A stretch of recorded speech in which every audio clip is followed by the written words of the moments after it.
Hello there, universe. It's nice to have you in again. Tonight, I want to speak about something that I've actually written. It's called The God Philosophy.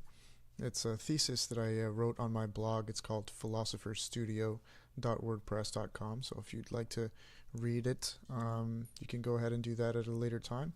But the God Philosophy aims to, I guess, try to shoehorn people into the practice of philosophizing over the question of whether we should become gods.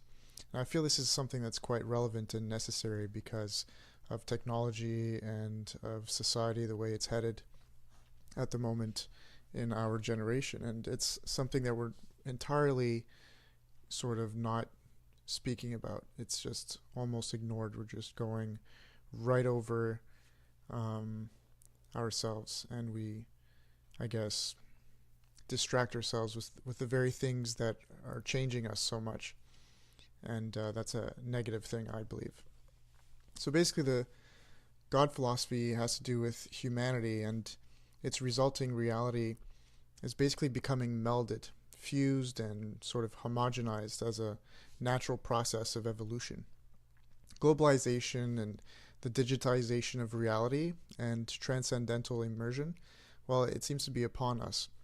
Uh, we're now in that third phase or phase of immersion, meaning that we're starting to shed away our human shell through the process of biological transhumanism. We don't only add tech to ourselves, but we replace our limbs with it. And soon we'll inject sort of nanotechnology into our bloodstream, and we may very well add a new sort of synthetic cortex to our brains. And so this kind of transition will start to be apparent once humanity reaches a sort of singularity of consciousness, I think. But this process should not be hurried along. Now, why would that be? That's because the worry of humanity is no longer the preservation of individuality or the accumulation of wealth and the cohesion of global community. These things seem to be a byproduct of our integration and our coming to closer together with this sort of interconnectedness. No, it's rather the nurturing of freedom and ethical behavior throughout the transformation of this intrinsic connection to each other that we have to sort of worry about. Therefore, I feel that philosophy is a physically intrinsic need for humanity. It's the ethical management of our transition that is now central to our survival of such a transition itself. So reality and consciousness will merge, making all of sort of human experience, for lack of a better term, a matter of philosophy. Now, before I jump into this a little bit more deeper, I want people to realize that I tend to write kind of prophetically, but it just helps me develop my ideas in manners that are a little bit more clear, and I feel as if though if you speak in a matter of fact, or when you write, it's different when you speak, especially when you're talking to other people. But when you write, I think it's important to write as a matter of fact, and so to some degree. So realize that certain things that I say are very debatable, and I don't really have that point of view myself. I just hold that as a possibility. So I'm gonna press on here. It's basically a three-part thesis. The part one, I call it Pillar One. It sort of describes how the system is out of control, and this is because of religion. Now, religion works, but it is troublesome. The soul, or consciousness, if you will, we can sort of use those terms interchangeably. I mean, it doesn't really intellectualize like the brain does, right?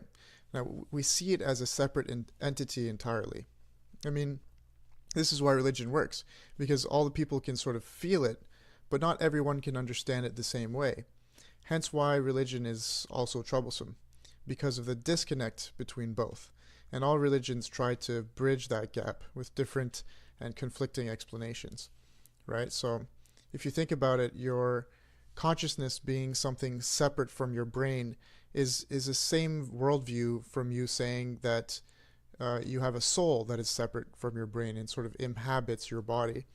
Now, whether these things are true or not true, it it does matter, because if you feel or think of it in terms of separateness, then it allows you to speculate ideas and create sort of theories as to, what happens with that separateness, that soul. And so how religion comes into that and sort of hijacks that, the power that you can harness with that worldview is that it can install an ideology, a sort of what we call dogma, that allows you, or allows them, or allows yourself to control yourself in a sense. You can make yourself believe almost anything, right? So how does it really work, and what does that mean that religion works? Well, like I said, if you can get people to share a common feeling easier than you can get them to have a common understanding, then you sort of fashion an institution that revolves around that very feeling. And then you create a rationalization behind it. I mean, we see it all the time across pretty much every religion. People, they dance, they sing, they wave their hands in the air, and they cry, they speak in tongues, they spin around in circles, and they sort of drop to the ground convulsing, right? So what they are doing is expressing their feelings of joy, peace, salvation, redemption, nirvana, enlightenment, etc. These feelings are given to them usually by some lectures we call sermons, accompanied by rituals we call sacrifices. I mean, the person performing these lectures and rituals are then thought to have divine powers handed down from God, accompanied, of course, by the wisdom to explain it all afterwards. That is control. And that's exactly why religion works. Because it's humanity's sort of engine of self-control, allowing it to stay stable, or in religious terms, stay holy. So resumed, religion's formula is experience equals feeling plus rationalization, which then equals understanding. Now, how is that troublesome? The fundamental flaw in this equation is that rationalization comes last. I mean, this is quite understandable, as people in the early civilizations were poorly educated, they were poor and oppressed by whichever minority managed to have the upper hand over them. So this minority, in order to prevent chaos as well as keep control, naturally needed to keep their people ignorant and feeling good. And that's it. Simply put, ignorance is a payment for good feeling. This causes a myriad of problems between people of different faiths, because when rationalization is restricted to, I want to keep feeling good and your method threatens mine, well, wars break out and ignorance thrives some more, and the suffering wheel keeps on turning. And that's the troublesome part, right? So, that's really the most dangerous part, right? It's if the only rationalization you need to keep in your mind is that if there's any sort of change in your environment, if other people stop believing what you believe, or have differences in belief, then you're not really secure in your own belief, and you're forced to sort of ask these questions, the scary ones, the existential ones, and so on. And people are lazy. They don't want to do that. They just want to hang on to whatever dogma appeals to them the most, and therefore they can live their lives without really having to take responsibility for their morals, right? They can just say, oh, no, I can do it because the dogma says. So anyway, how has that changed? Things don't really work that way anymore. So there seemed to have happened the Industrial Revolution, the birth of capitalism, which sort of gave way to wealth and the exponential growth of technology, which then finally sparked the Information Revolution, which gave way to education. And what is education? It's the opposite of ignorance. When you're sort of no longer ignorant, you can rationalize first, right? And it so should be apparent now that religion as a system of control was necessary to human evolution. It's now really also apparent that we are entering into a new era where this system is no longer possible, as we have outgrown the need for it, or at least the upsides of it are no longer worth it. They don't outweigh the negative sides. So what next? And so this brings me into the second part of our discussion here, or I guess you're just listening to me. It's pillar 2, control of the system. We just spoke about the system, and now we need to understand how control sort of functions in terms of control as a dynamic between one thing and another. And it's kind of strange because if we have no more need to be controlled by some kind of dogma, then what happens? Chaos?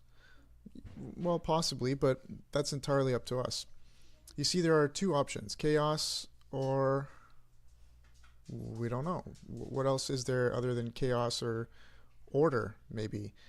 But I don't think it's order, because,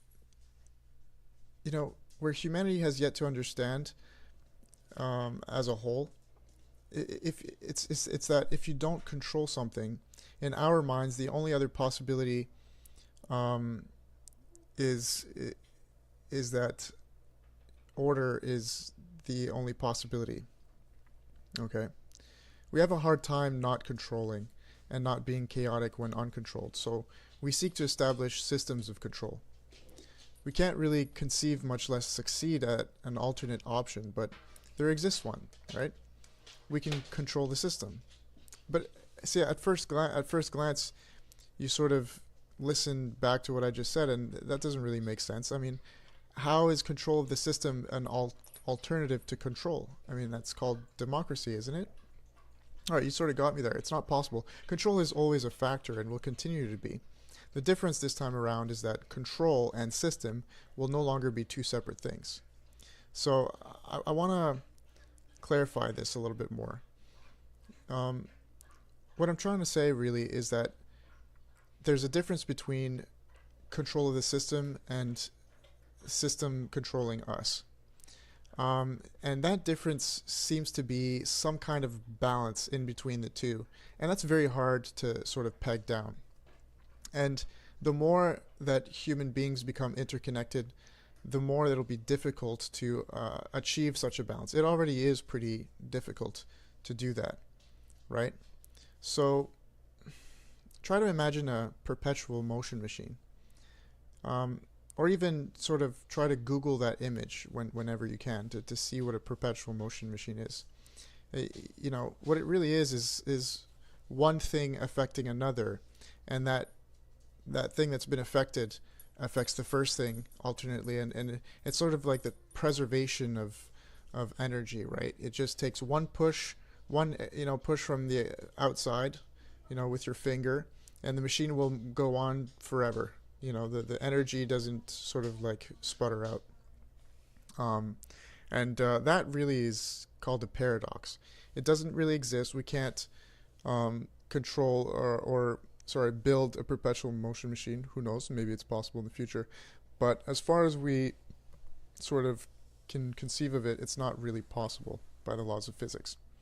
And this kind of paradox, we do not really conceive it as possible, but if you look up Carl Sagan's clip that explains a tesseract, you'll see and sort of understand how possibility can exist as a certainty without really having the need to conceive of it.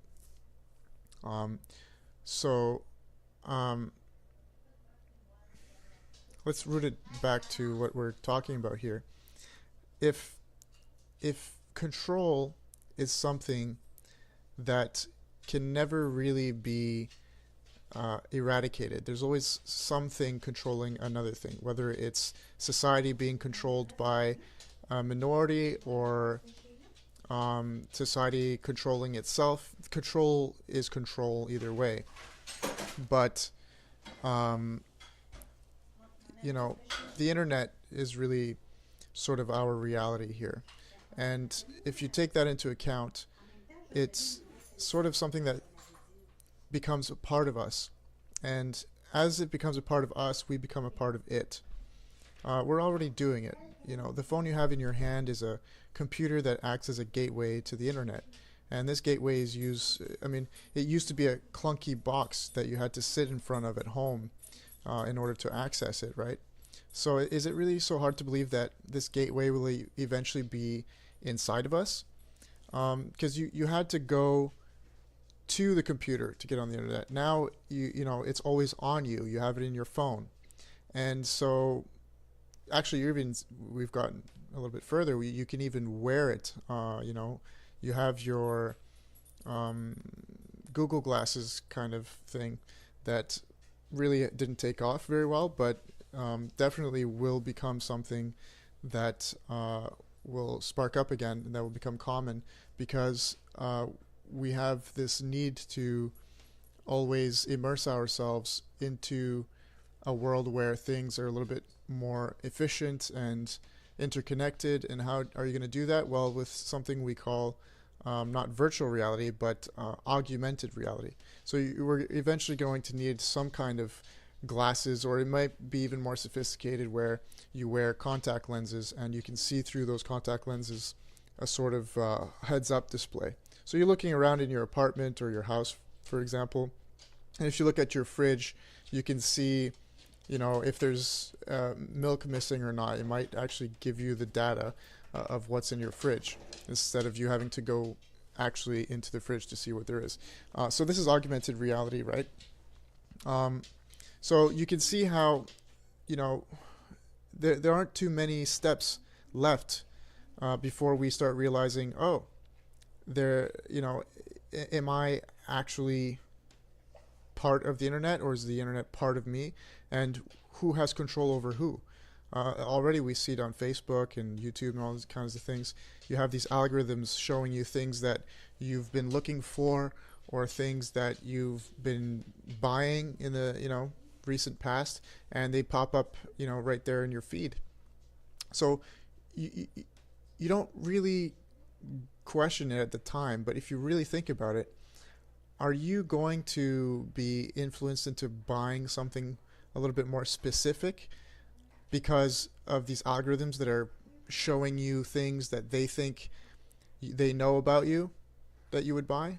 Because that's the way things work, right? They're not going to show you something you don't want to buy. But if you're not exposed to other things that you aren't really interested in, then how do you know that your interests are really yours? Maybe you're being shaped in some way, shape, or form, which we would call the algorithm. That would be the shape or form that shapes you.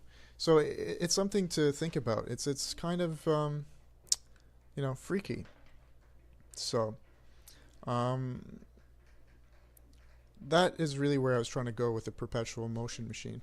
It's that, you know, one thing sort of affects another, and it may not be possible in physics as far as we know right now, but you could definitely possibly conceive it. You can understand it on some level, and it may actually be possible on the level of you becoming whatever you're going to become, part of the entire cloud of the internet, or the internet becoming you in some capacity. So it seems to be possible on that level, and that's something that's coming up a lot sooner than you would imagine. So I wouldn't just shrug it off as something too far in the future, far-fetched, or just absolutely crazy. So let's look at the internet a little bit closer. I mean, what is it? It's a mind, right? It's a consciousness. It's the accumulation of everybody's minds, and so we just have a different name for it. We call it profiles. You know, that's right. Your Facebook account, your Instagram, your Twitter, Snapchat, Health Tracker, and every other application you use, they're almost like the building blocks of the virtual mind that you're creating, and they're, in a sense, early forms of cognitive abilities that you use to navigate and interact with other virtual minds like yourself, much like the neurons in our biological brains interact. So it's one singular consciousness. Do you sort of get the picture a little bit better now? I would hope you do. But it doesn't stop there. If we want to go a little bit further into the woo-woo, you could really, really see how we're going to be leaving our bodies entirely. Maybe not entirely. We may keep our brains, but that's not that far into the future either. You just, you know, got to do a little bit of digging around, and you may very well see some surprising things. But I'm not going to get into that too much. I want to get to the third part here, and that's pillar 3. So it's control of the outcome. Um, Whatever you see in your mind's eye when you sort of think about everything that I've said up to now, you also for sure see some major questions and problems and sort of threats. So you also feel fear. And it's normal. I mean, you're human. It's only normal to feel fear about becoming God. Is that something that came up into your mind when I had said all that? Not really. I think you most probably felt like you would be less than human when these things happen. But it doesn't have to be that way. It may actually be the exact opposite. You may, and I think most likely will, become God in some capacity. I mean, if you, for example, Ray Kurzweil says that if, for example, you want to have some quick, witty remark when you have that funny coworker that pops into the office, and you're usually not very good with humor, it may be that you can access the cloud for, you know, let's say 5/1000ths of a second, and you can access all the databases and all the sort of algorithmic power at your disposal in the cloud to help you come up with something witty to complement his witty remark or something like that. I mean, that's unprecedented to be able to do things like that. We don't see as being possible. But if you think about it, 20 years ago, you would think it's absolute crazy for me to say that you're going to be able to speak to someone and see them live across the world at any time, anywhere. You would say, well, how is that possible? And so try not to be too close-minded when I sort of present these kinds of ideas, because this is definitely that kind of podcast. We just go really far out there. And it's really for the purpose of the philosophy, right? So whether these things are coming, not coming, true, not true, it's more the mental exercise of practicing, critical thought that's important here. So the questions that we can extrapolate from everything that I've said so far really has to do with control, right? That's the main thing that we were talking about here. And so the very first question is, can we control this transition? This transitioning of us becoming some kind of half human individual, part cloud, part sort of singularity of consciousness with the entire world, is that a transition that we can control? And two, do we even want this kind of control? And how would you even really control that transition over yourself? I mean, you're already sort of not able to control the fact that you're on your phone all the time, and that you indeed need to be on your phone all the time. Otherwise, you miss that job opportunity that just emailed you, or you may not, date that cutie that is around the corner on her phone using the Tinder app, right? So think about those questions.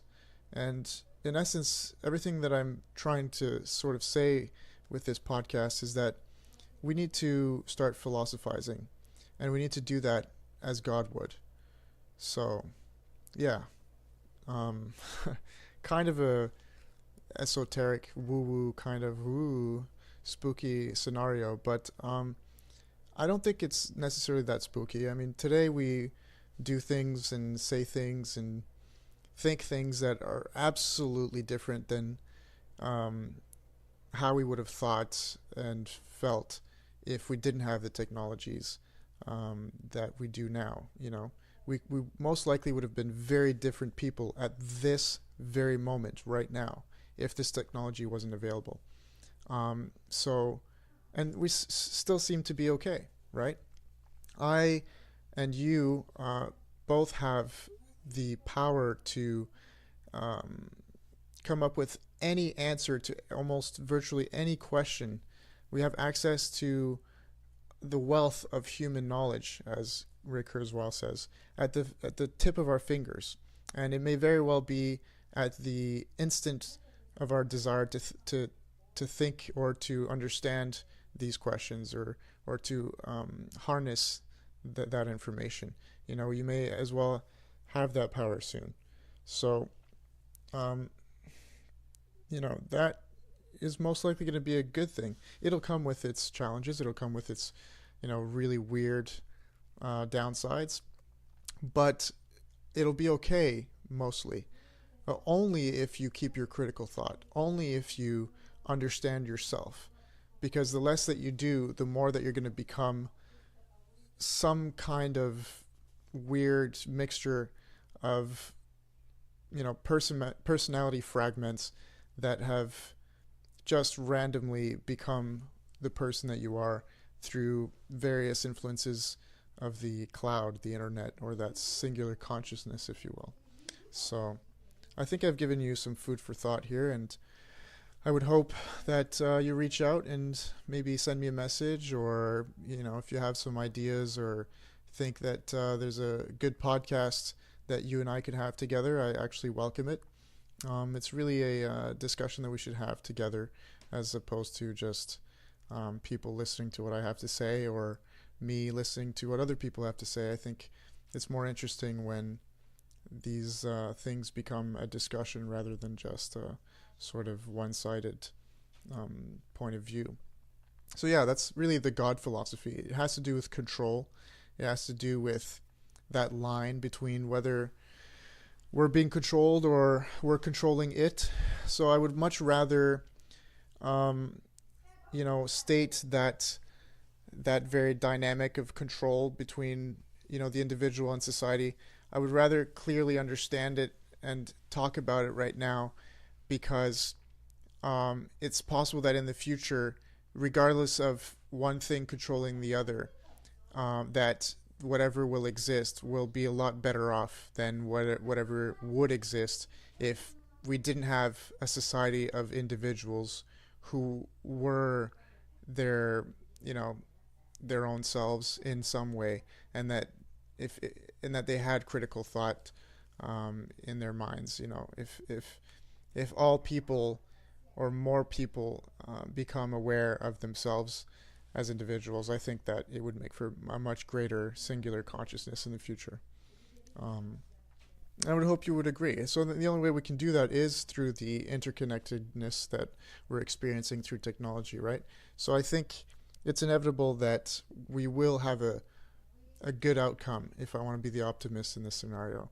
I think it'll be better than not, because people who don't have too much to offer, really, we've seen this in history, they don't really survive. That's part of evolution.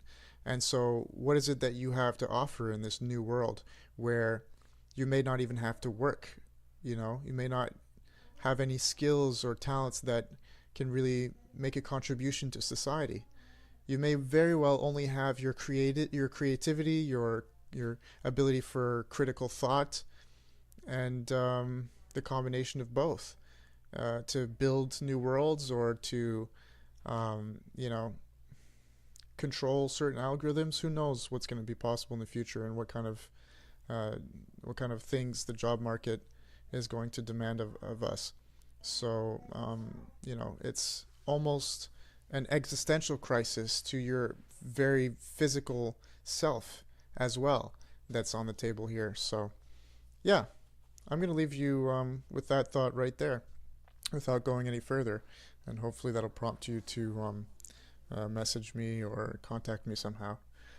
Again, I just want to link or plug my WordPress. It's called Philosopher Studio, so .wordpress.com.